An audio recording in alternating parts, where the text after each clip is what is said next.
Dimas Diajeng dan Netralis dimanapun rekan-rekan berada. Jumpa lagi di episode yang ke-29. Tentu saja masih bersama saya ya, Denny Sumira di sini serta rekan Rina Prameswari dan Itu Suarsono. Dimana kalau tidak di Cetek Geni Open Door. Saya tak copot di still. Ya.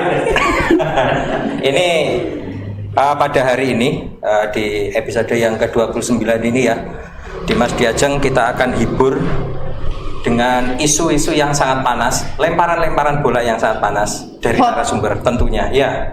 hot. Siapa lagi? Nanti dulu narasumbernya kita simpan terlebih dahulu. Bukan begitu Mas Bibit ya? Kayak Satrio Piningit. Oh iya. Dipingit dulu. Narasumbernya dipingit dulu, iya. Pak. Dimas Diajeng, sebelum masuk ke sana, mari kita dengarkan dulu suara dari Cak Siro yang sudah menunggu di sana. Iya, terima kasih Om. Yang sudah ditunggu oleh para requester. Amin. Amin. Baiklah. Malam ini apa, Cak?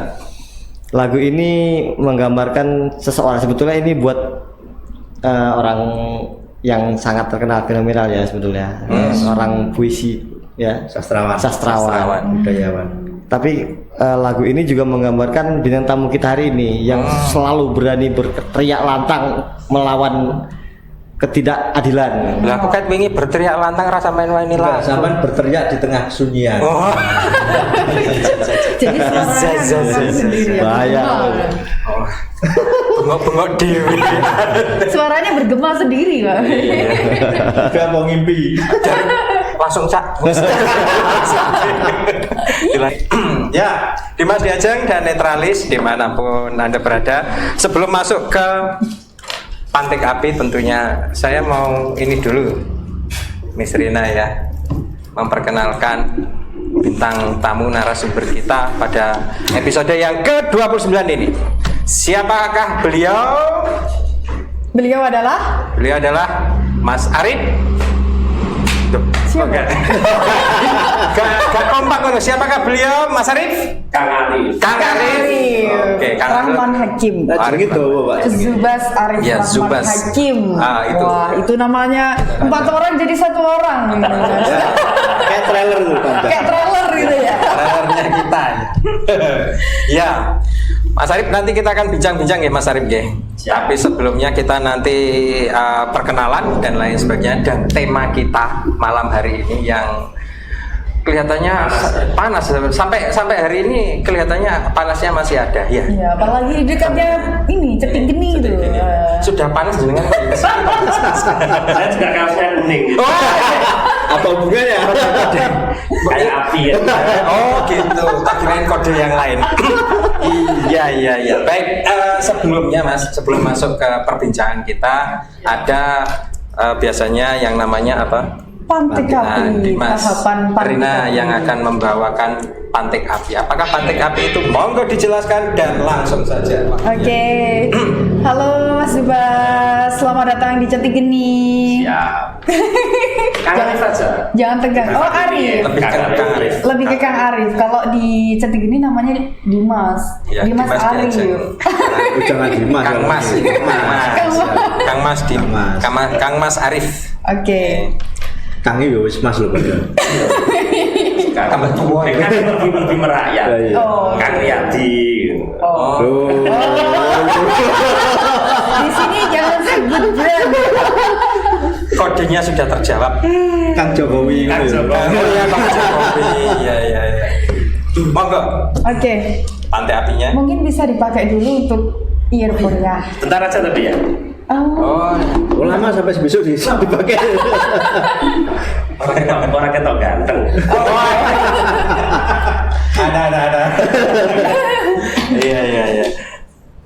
Sebelum kita ngobrol lebih jauh lagi, Kang Arif, ada sesi yang harus dilalui. Namanya adalah sesi Pantik Api. Ya. Nah, di sesi ini ada 10 pertanyaan dengan 2 pilihan kata yang harus dijawab secara cepat tanpa berpikir oleh narasumber. Tanpa berpikir loh. Jadi nggak bisa kode. Oh nggak enak ya? Nggak enak. Nggak enak. Iya. Bagaimana, sudah siap Kang Arif? Episode Sudah, ya? menjelang 30 wis narasumber karuan kan. Iya. Terus langsung aja. Iya. Langsung saja. Yang pertama, tunjuk atau perintah? Tunjuk. Tarik atau dorong? Dorong. Data atau fakta? Fakta. Pengaruh atau karisma? Karisma. Redam atau bungkam? Redam. Visi atau misi? Misi. Wisata atau infrastruktur? Infrastruktur. Gerak atau gertak? Gerak. Mengabdi atau berbakti? Berbakti. Yang terakhir nih, Kang Arif. Satu apa dua? Nomor saya 2 dulu waktu pilkada. Super sekali jawabannya 2. Oke. Sebentar, ini kode-kodenya sudah jadi bos. Iya. Karena kan udah berpikir. Warna sudah. Tapi ada yang dipilih infrastruktur. Iya, infrastruktur juga itu daripada sebenarnya. wisata. Iya, itu juga sudah mulai Iya. masuk. Iya. Mungkin langsung saja saya pantik dulu ya Pak. Saya panasi dulu kompornya ini. Oh, monggo. Mas Arif. Iya. Sebenarnya bansos ini untuk siapa sih? Untuk kepala desa kayaknya. Iya. Enggak boleh. Itu langsung menuju ke tema loh Mas. Jadi kalau kita ngomong normatif ya, bansos ini ya untuk masyarakat miskin, kemudian masyarakat yang membutuhkan dengan kriteria-kriteria tertentu kan seperti itu. Ya. Nah, normatifnya sih begitu. Nah, kemudian ya praktek di lapangan itu memang yang kadang-kadang perlu banyak perbaikan ya. Itu langsung panas ya. Iya. Langsung saya pantik ya. Loh, ini sudah minus loh. Rasanya sudah minus. Ya itu sangat normatif ya, itulah untuk warga miskin yang memang membutuhkan. Emang kenapa Mas kok ada perbaikan? Berarti ada penemuan-penemuan baru yang mungkin ganjal atau gimana gitu, kok ada perbaikan gitu? Ya, jadi ini pengalaman saya ya. Oh, iya. Pengalaman saya tidak bicara Hari ini aja. orang lain ya. Iya. Tapi saya pengalaman saya menjabat di Kepala Desa Sucorejo ya selama 5 tahun ini memang urusan bansos itu urusan yang menggemaskan. Oh, menggemaskan, berarti bikin gemes ya? Ya, betul menggemaskan. Jadi di 2 tahun terakhir ini memang ada istilahnya SDGs ya. SDGs itu Oh ya. data terpadu. Iya, iya. Pendataan seperti itu ya. Nah, Kan? yang tujuannya adalah untuk mengupdate data kemiskinan dan data siapa yang berhak Mendapatkan. Nah, kemudian data itu diinisiasi oleh Dinas Sosial Kabupaten, kemudian dikerjakan oleh teman-teman perangkat desa. Dan selama itu kita sudah bekerja maksimal ya. Perangkat desa saya kira sudah sangat mati-matian ya, karena bansos ini sangat sensitif ya. Kita ini kalau sudah ngomongin bansos itu mata saya hilang semua. Kemana ini? Hilang semua kan apa nih? Oh, picak matanya petinggi. Wis mesti. Petinggi picak, petinggi wis semuanya jelek yang semuanya menghampiri kita, menghampiri perangkat desa.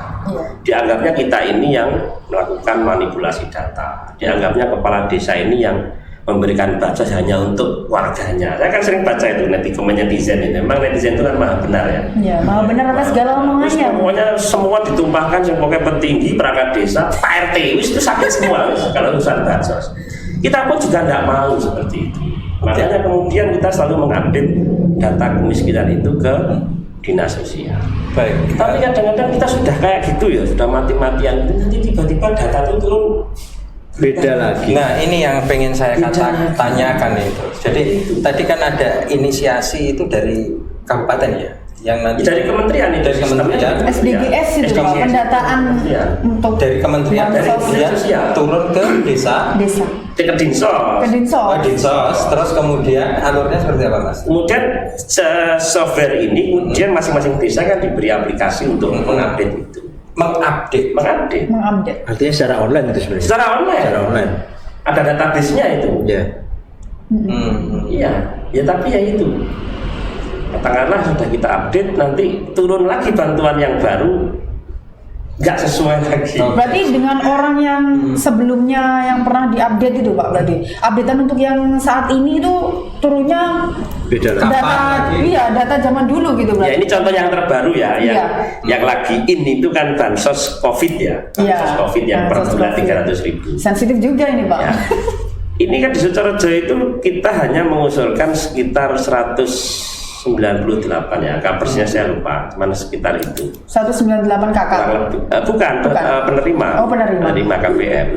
Tapi tiba-tiba kemudian kemarin muncul itu hampir 298. Nah ini yang 100 ini. Nah ada kelebihan 100 sekian lah ya. 100 Iya. sekian. Namanya ada kalau dari nomor kan mungkin ini ya. Nama dan NIK-nya lengkap semua. Dan itu rata-rata yang dapat itu orang kaya. Anak-anak muda yang masih secara Pelajar. usia, Pelajar. masih kuat bekerja. Ada anak sekolah. Iya. Ada 3 orang anak sekolah yang memang belum punya KTP itu juga dapat bantuan COVID. Yang tadi Mas, yang tentang apa sinkronisasi data dengan Dinsos gitu, Ya. yang diberikan ke desa. Nah, ketika updating data itu artinya desa yang sudah mengupdate itu memberikan lagi ke Mensos Itu kan secara online. online. Jadi ketika desa mengupdate otomatis di Mensos mesti otomatis terupdate. Terupdate. Secara logika begitu. Secara logika, tapi ternyata dari 198 jadi 298. Yang 100 ini loh dari mana itu? Kok bisa? Data dari Kemensos. Nah, Tiba-tiba sudah turun nama dan NIK, tinggal ngambil di kantor pos. Ya, termasuk itu ada 3 anak yang kemarin Pelajar ya. pelajar itu Belajar, sudah dapet. sudah dapat kan ya lucu. saya pernah baca itu Mas di salah satu yaitu netizen ya, Ya. itu bilang begini, loh, wong bantuan sudah masuk kok data diupdate. Kan kasus kemarin kan ada itu Ya. bahwa wah kita menunggu update saja. Loh kok aneh? Oh, dananya sudah jelas ada, terus kemudian kok data baru dibuat, itulah ya kayak gimana, harusnya kan data ada Dulu, baru nilai kan begitu. Itu Ya mestinya begitu. Secara teorinya begitu. Terus dari desa menghadapi yang seperti ini gimana Mas? Komunikasi dengan dinas dan lain sebagainya. Nah, kita ini kan kemudian bagaikan makan buah si malakama. Kita katakanlah setiap bulan itu kita selalu koordinasi. Setiap Bulan kasih kesra itu pasti koordinasi dengan pendamping PKH, pasti koordinasi dengan pendamping BPNT, itu pasti karena setiap bulan pasti kunjungan. Hal-hal ini sudah kita sampaikan terus.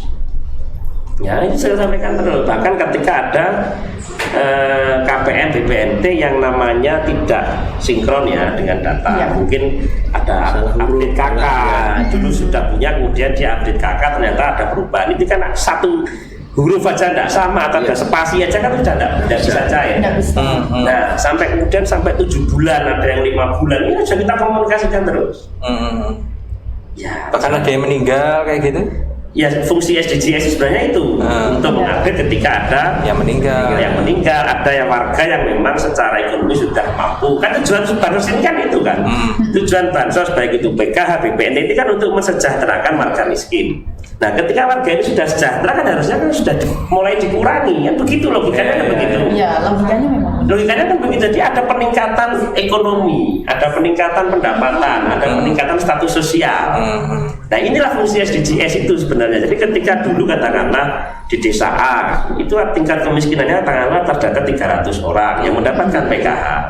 Nah, dengan dibantu oleh PKH ini, targetnya kan dalam 2 tahun atau 1 tahun ada peningkatan secara ekonomi. Nah, kalau sudah kaya ya sudah, atau anaknya sudah lulus sekolah, nah, itu kan sudah harus didelete. Nah, ini sudah berjalan terus, tapi kemudian tiba-tiba ya begitu itu data ini menjadi. Kembali lagi.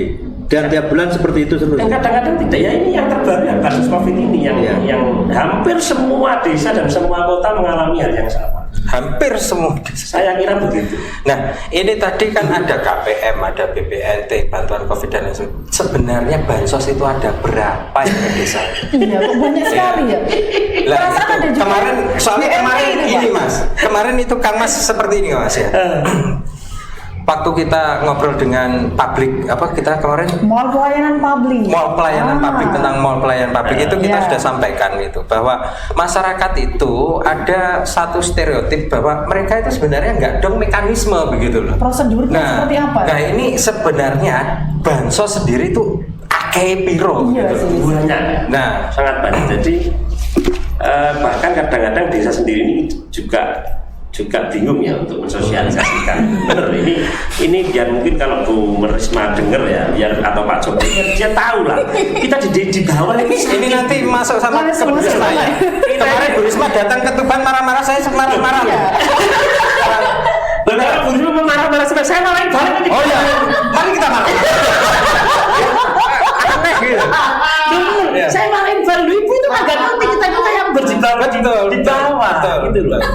Ya kan sampai saya kan pernah viral itu yang saya buai daging itu yang tahun lalu itu. Itu kan zaman hal kayak gitu itu. Nah, ya. Makanya kadang-kadang kita ini Itu bukan acting tuh.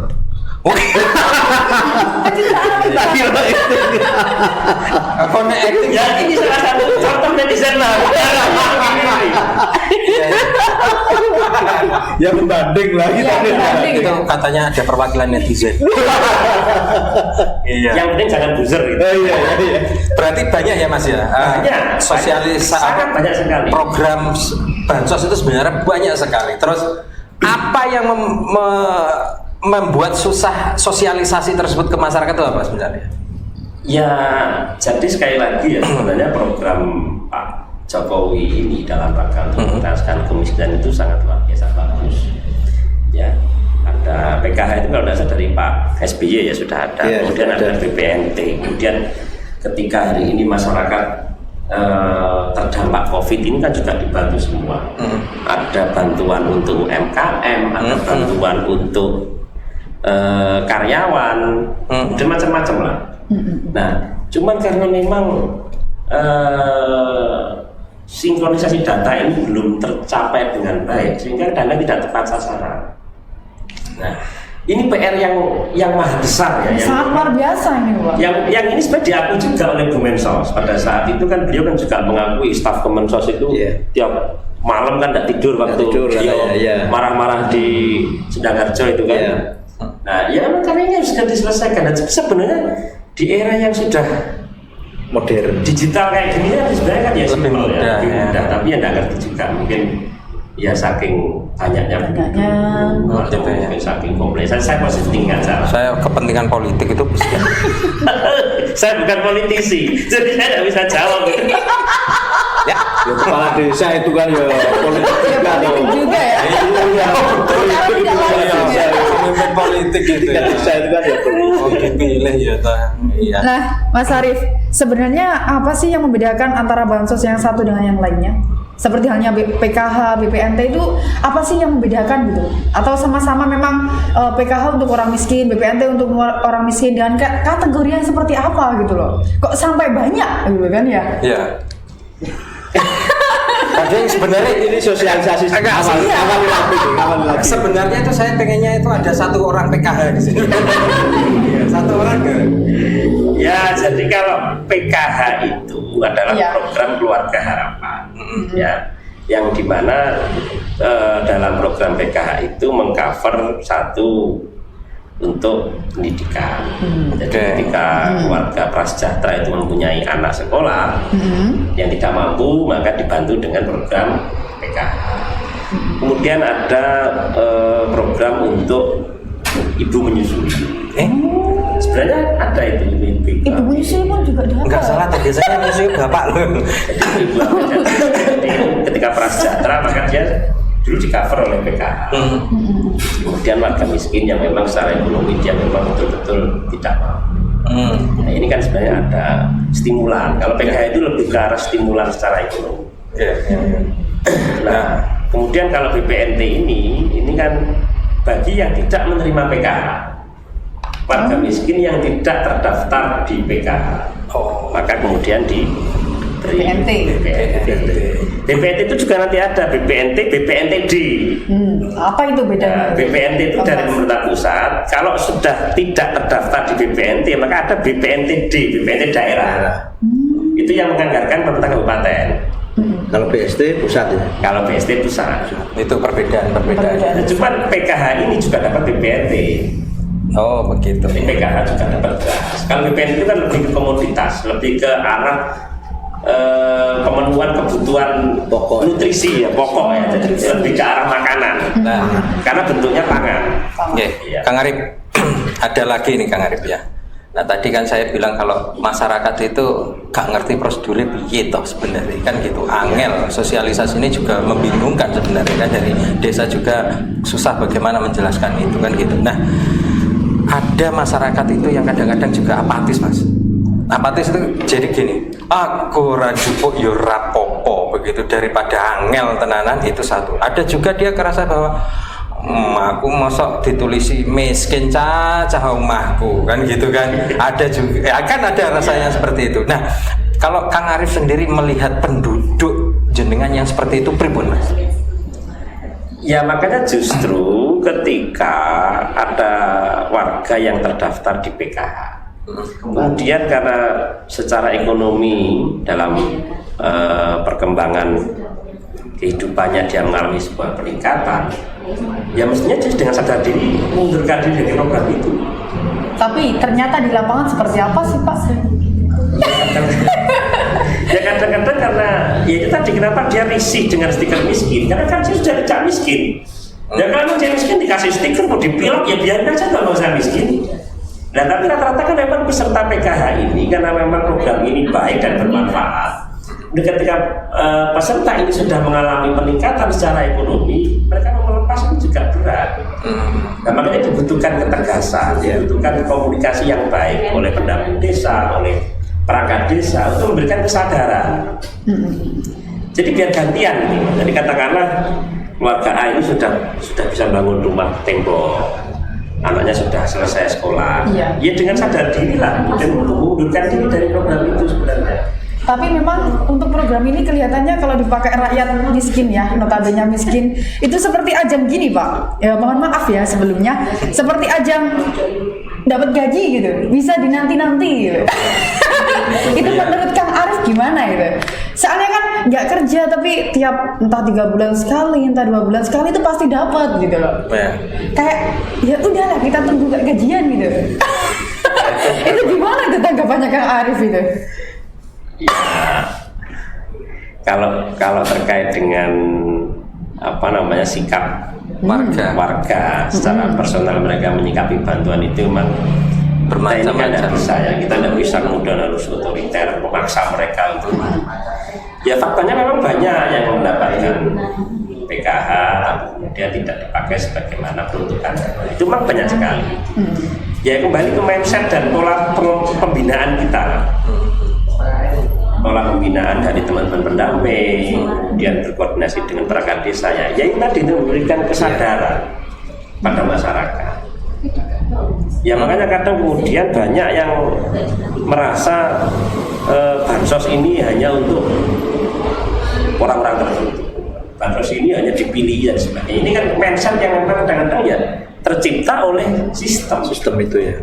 Nah sebenarnya kalau saya melihat bansos kan banyak ini. Rakyat ini sepertinya kok jadi objek penderita gitu. Kira-kira kapan lagi kira-kira rakyat ini bisa berdaya, berdaulat, artinya apa ya? Seolah-olah ya jadi sebenarnya kan justru rakyat ini yang menopang negara, bukan negara yang memberikan bantuan sosial. Sudah kewajiban kalau itu kan gitu. Nah, sebenarnya itu begitu. Gimana tanggapannya? Ibaratnya seperti ini ya Pak ya, diberi bansos, namun kita juga mengemban beban negara juga. Iya, enggak juga. Enggak juga. Indonesia kaya kok sini. Indonesia kaya. Kang Arif, tak bantu jawab ya. Bantu jawab ya. Enggak, soalnya ini pernyataan atau pertanyaan yang sensitif. Iya betul. Yang sensitif. Makanya bukan pertanyaan, saya minta tanggapan tadi. Tanggapannya gimana? Salah lah kalau kemudian rakyat miskin dijadikan objek. Nah, itu saya kira maksudnya tidak tepat. Iya. Jadi memang tujuan negara itu dengan dia memberikan bantuan sosial itu adalah untuk mensejahterakan rakyat. Itu jelas sangat baik sekali. Berarti masyarakat nggak sejahtera. ya diakui atau tidak, memang kita ini sampai hari ini negara kita kan belum negara maju. Negara kita kan masih di dalam domain negara berkembang. Kalau di teori ini sebenarnya Indonesia nggak boleh jadi maju. Karena market Indonesia Sebenarnya itu gampang kok. Kenapa toh kita itu dianggap miskin? Karena namanya itu bansos. Iya. Coba kalau banmot, bantuan modal lah. Itu sudah ada. Itu sudah ada. Oh sudah ada. Sudah ada bantuan modal untuk UMKM sudah ada. Negara pun sudah memberi. Banmot. Banmot bantuan motor. Bandar. Iya. Nah, seperti itu Indonesia tidak boleh maju. Indonesia negara market, negara pasar, harus selalu berkembang. Oh, harus selalu berkembang ya. Dari zaman Orde Baru sampai sekarang berkembang terus. Dari orde baru sampai orde reformasi. Gitu. Sampai Sekarang masih. Itu jawaban saya bantu loh Mas Kang Arif. Jadi nanti belakang ya. Kalau sudah konteksnya negara, itu narasumbernya jangan kepala. Oh iya. Betul sekali. Iya, nanti domain saya salah bicara ini. Lo kan negarawan gitu. Negarawan ini. Kalau sudah konteksnya negara ini yang datang itu minimal bupati. Iya. Waduh, ini berarti ini berarti Kang Arif harus diundang ya. Ya ini ada cerita ini Kang Arif. Ya sempat saya kok gitu ya, kaget ya, bahwa ya gimana Mas, wong ada kan netizen itu bilang gelut itu Mas, gelut di mana di perdebatan Bansos. tentang bansos. Yang satu itu di medsos media sosial. Iya, media sosial. Instagram, IG. Saya lihat itu. Mak Celebong itu ya, satu itu bilang ini aparat desa ini korup dari ke bansos kan begitu. Yang satunya bilang desa dealer kan begitu kan. Sing jelas toh kan begitu. Pancing meneh, dia nggak mau tetepan. Ada dia malah menjelentreh.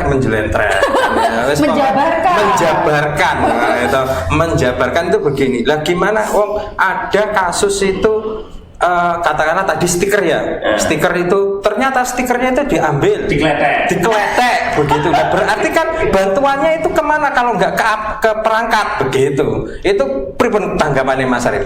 Netizen itu. Ya, Mas, sekali lagi ya, netizen itu mahal benar. Iya, makanya saya melihat itu. Ya, tapi begini, ini yang kemudian perlu kita berikan penjelasan. Hari ini itu desa itu selain menjadi objek adalah subjek pembangunan. Desa ini diharuskan untuk membangun transparansi dalam semua bidang. Jadi tidak mungkin ada kepala desa yang berani macam-macam di saat-saat seperti ini. Saya kira tidak ada yang berani. Karena logis ya. Itu sangat-sangat logis karena kita diawasi oleh sistem, diawasi oleh aparatur negara. Bahkan setiap 6 bulan sekali kita ada inspektorat yang melakukan pengecekan keuangan desa. Ya kan? Ya kembali lagi, terlepas dari moral masing-masing perangkat desa, saya kira masih banyak lah perangkat desa kita yang masih punya moral dan integritas yang baik. Terutama meskipun ada 1-2 yang memang kita sering melihat berita ada kepala desa yang bermain dana desa dan sebagainya. Itu saya kira wajar lah, karena manusiawi. Jangankan kepala desa, bupati ketangkep aja juga banyak. Ke bupati. Ya kan DPR kemarin 5 orang nyabu juga ketangkep, ya kan menteri lah sosial. Jadi cuma kan karena ini ya korupsi bansos. Iya. Cuma karena memang yang jadi objek ini kan memang kepala desa. Saya baru tahu itu semuanya ditangkap. Saya tahunya malah dinarkendi yang ditangkap. Itu bukan ditangkap, diamankan. Oh, diamankan. Iya, jadi sampai stres. Jadi netizen ini memang maha benar, yang dibully mesti kepala desa. Nanti ada bantuan, oh yang dapat itu cuman saudara-saudaranya kepala desa. Nah saya ini jadi kepala desa tidak punya saudara. Dari 4.000 saya kan saudara sampai tidak. Dan kan terus mau kasih siapa? Gitu loh bahasa saya itu. Jauhnya. Tidak semuanya begitu. Ini saudara saya. Kemarin saya nemuin saudara siapa ya? Oh saudara. Iya. Tidak semua aparatur desa itu kemudian melakukan korupsi. Saya kira dan sangat di masa pandemi ini nggak bakalan ada. Saya yakin lah mereka juga punya moral, mereka juga punya integritas. Nggak akan berani lah. Nggak akan. Ya seandainya ada itu ya mungkin oknum lah. Mungkin Oke. Kalau PPKM ini gimana kira perekonomian? PPKM itu pelan-pelan kita mati. Ini juga ajang baru nih, pelan-pelan kita mati. Nah, ini kan kita sambil nunggu sebenarnya. Iya. Nanti Jam 8 ini Nah. pengumuman dari Pak Jokowi. Betul. Berpanjang atau tidak ini PPKM. mending diperbesar aja. Jadi poinnya ini saya perlu saya tegaskan kayak lagi ya untuk teman-teman. Iya. Jangan pernah punya pikiran negatif dengan perangkat desa. Ini yang harus saya tegaskan. Jadi saya di sini juga mewakili semua perangkat desa, kepala desa. Kita ini sudah bekerja bisa-bisa. Kita ini sudah mengabdi. Jadi kades itu tidak gampang loh Pak. Ya, ini saya cerita pengalaman saya. Iya. Kades itu ya kudu iso dadi polisi. Lho iya, kudu iso dadi hakim, kudu iso dadi jaksa. Ya Multitasking. kudu iso dadi kiai. Ya kudu iso ngumbuli wong pentoan. Itu kepala desa. Dan sekarang bayangkan ketika ada persoalan di masyarakat, semuanya ini mesti petinggi. Ono sampai ewok gak di duit, utangnya yang petinggi Mbak. Loh makanya itu jangan salah sampai jangan bilang kades itu cuma diceritakan jeleknya aja kan tidak pernah. Saya itu jam 1 malam didodok warga ngeter nang rumah sakit biasa. Kalau umpamanya ada yang utang dodok-dodok dijadikan konten Pak. Biar netizen itu tahu gitu. Konten iya, Kak. Nanti mereka berebut warisan juga sebelum ke pengadilan mesti larinya ke kepala desa dulu. Perceraian larinya ke kepala desa dulu. Memang bapaknya rakyat gitu. Iya, makanya bapaknya rakyat di desa. Cuman sayangnya tunjangannya ini tidak besar. Lah, ngono kok gelem. jiwa pengabdian, jiwa pengabdian berarti tadi. Ini bukan saya bandingkan ya. Kalau Pak Bupati, Gubernur itu kan ada tunjangan kesehatan, ada tunjangan banyak lah. Kehidupannya sedang semua negara.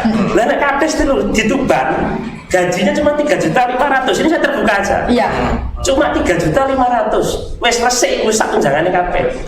Ya kita dapat ada bengkok dan sebagainya. Iya, bengkok. Tapi kan bengkok ini kan juga melihat kondisi geografis desanya. Nah, desanya kalau banyu nih nggak subur ya kan nggak ada apa-apa. Oke. Mas Kang Arif ya, Kang Arif kemarin kan ada kasus tuh jenengan yang buang-buang daging tuh. Artinya kan sebenarnya Kang Arif juga ada proses dari apa namanya bansos itu sebenarnya nggak beres. Nah, nuwun sewu saya kemarin tuh ya lihat itu, tapi setelah itu beritanya kok lho ning ndi iki penyelesaiannya. Jadi kemarin ngono tok kok. Lah ndak, saya pengennya jenengan cerita wis kalas-kalas wae lah gitu lah. Pripun itu?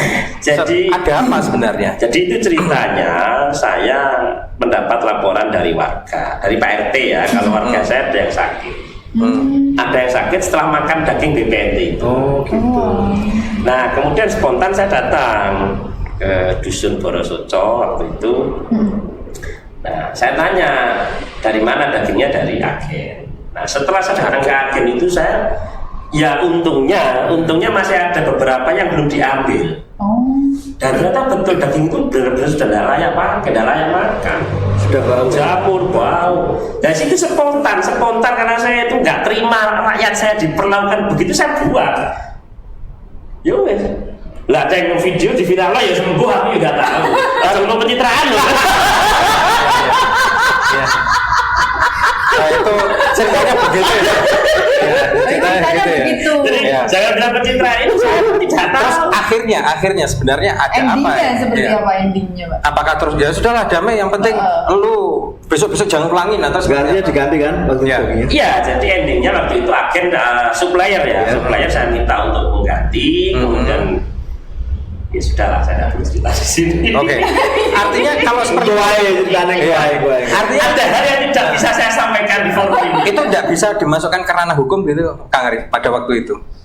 Mungkin di opini panjenengan pada waktu itu mungkin Tambah runyam. Ya, saya kira terlalu inilah, kalau terlalu jauh lah. terlalu jauh. Seperti Pak Mas Bupati kemarin kan juga menyampaikan jangan dikit-dikit itu, jangan dikit-dikit itu. Tapi diperiksa loh kemarin. Iya. Jadi waktu itu juga penyidik juga datang, Tapi kemudian ya, saya kira kalau memang masih bisa dibicarakan, komunikasikan, bisa diselesaikan dengan baik. Oke. Terus dikit Kang Arif, ini mungkin bukan yang ke bansos dan lain sebagainya. Tentang Kampung Tangguh kemarin nomor berapa Pak Kang Arif? Ya alhamdulillah nomor 1. Wah, Nomor ini satu. jadi barometernya kampung tangguh mungkin ya. Iya. anti narkoba. Ngeri. Oh, apa? Kampung anti narkoba. Desa bersih narkoba. Oh, Bersih desa bersih narkoba. narkoba. Dan desa sadar BPJS tingkat nasional. Jenengan sebutnya kemauan. Ada apa saja tadi?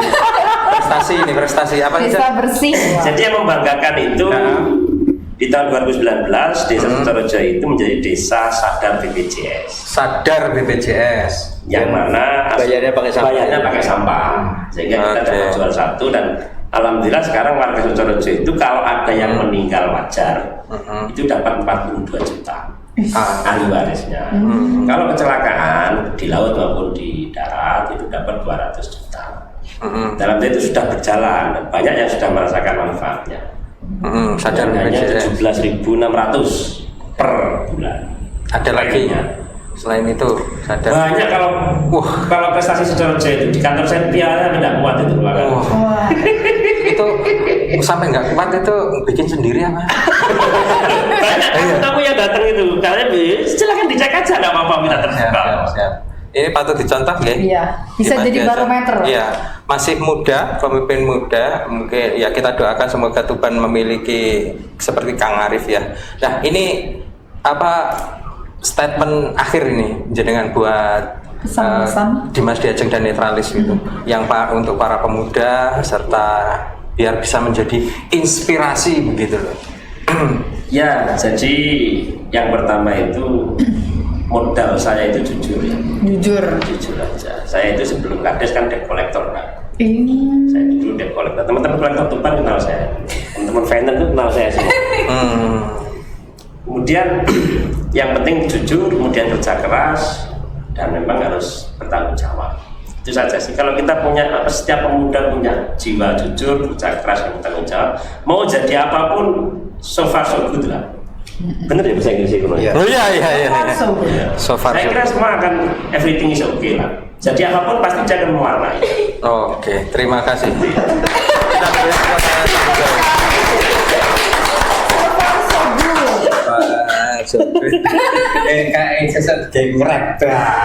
Ya, demikian Dimas Diajeng dan Netralis dimanapun rekan-rekan semuanya berada, sangat hangat dan banyak tawa kita di sana. Selain kita Kayaknya juga ada sesi 2 nanti. Nah. Banyak yang belum juga. Iya, banyak yang belum dibuka ya. Siap berjenengan, Kang Arif. Apa ya? Sesi 2, maksudnya Part dua. besok Oh, part dua. Nunggu masalah dulu. Oh, nunggu masalah dulu ya. Janganlah, jadi Iya. jangan sampai ada masalah. Walaupun kita serius, namun semuanya informasi bisa masuk untuk kita semuanya ya pada sesi yang ke-29 ini. Saya Denny Sumirat di sini serta Itu Suwardono. dan Rina Prameswari. undur diri. Kita bertemu di episode selanjutnya. Tetap di Cenegini.